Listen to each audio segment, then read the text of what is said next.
কোনো অত্যাচারীর খারাপ মৃত্যুতে মনে মনে স্বস্তি পাওয়া কেমন কাজ? এতে কি কোনো গুনাহ হবে?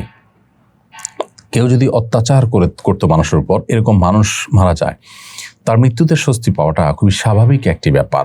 কারণ তার মৃত্যুর মাধ্যমে মানুষ অত্যাচার থেকে রক্ষা পাবে। বিশেষ করে অত্যাচারীদের মধ্যে স্বস্তি আশা এবং আল্লাহর কৃতজ্ঞতা আদায় করা, এগুলো একেবারেই ন্যাচারাল এবং একেবারেই স্বাভাবিক বিষয়।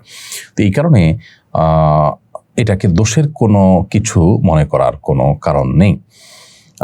বরং মনে রাখতে হবে যে কেউ যদি এমন পাপিষ্ট হয় যে তার দ্বারা মানুষ ক্ষতিগ্রস্ত হয়ে থাকে, তাহলে এরকম ব্যক্তির মৃত্যুতে আল্লাহর শুকরিয়া জ্ঞাপন করা, আনন্দের প্রকাশ বলতে সেটা খুব বাজেভাবে নয়, আনন্দের প্রকাশ হয়ে যাওয়া মানুষের মধ্যে, এটা সালাফদের বিভিন্ন ঘটনা থেকেও বর্ণিত হয় বা প্রমাণিত হয়। তো এই জন্য এটা দোষের কিছু নয়।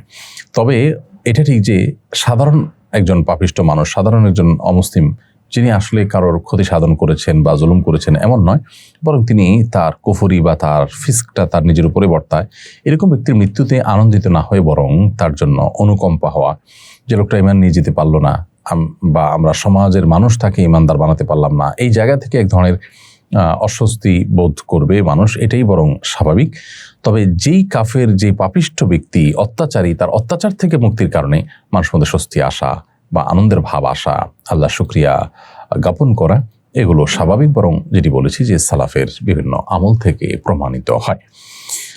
নবী করিম সাল্লাল্লাহু আলাইহি সাল্লামের সময়ের কথা যদি আমরা বলি, বদর যুদ্ধে যে সমস্ত বড় বড় কাফের নেতারা মারা গিয়েছিল এবং এরকম আরো অনেক সময় দেখা গেছে অনেক পাপিষ্ঠদের মৃত্যু হয়েছে, তখন কিন্তু সাহাবায়ে কেরাম তাতে আনন্দ প্রকাশ করেছেন। আনন্দ প্রকাশ বলতে আমাদের আজকাল যেরকম উল্লসিত হতে দেখা যায়, উল্লাস প্রকাশের যে শরিয়া বিরোধী অনেক পদ্ধতি এবং উপায় দেখা যায়, এটি অবশ্য সাহাবীদের মধ্যে নবী সাল্লাল্লাহু আলাইহি ওয়াসাল্লামের সময় মোটেও ছিল না। সেটি আমাদের মাথায় রাখা দরকার যে স্বাভাবিক আনন্দ তো হবেই, আনন্দের স্বাভাবিক প্রকাশও হতে পারে এ ধরনের পাপিষ্ঠ মানুষদের মৃত্যুতে।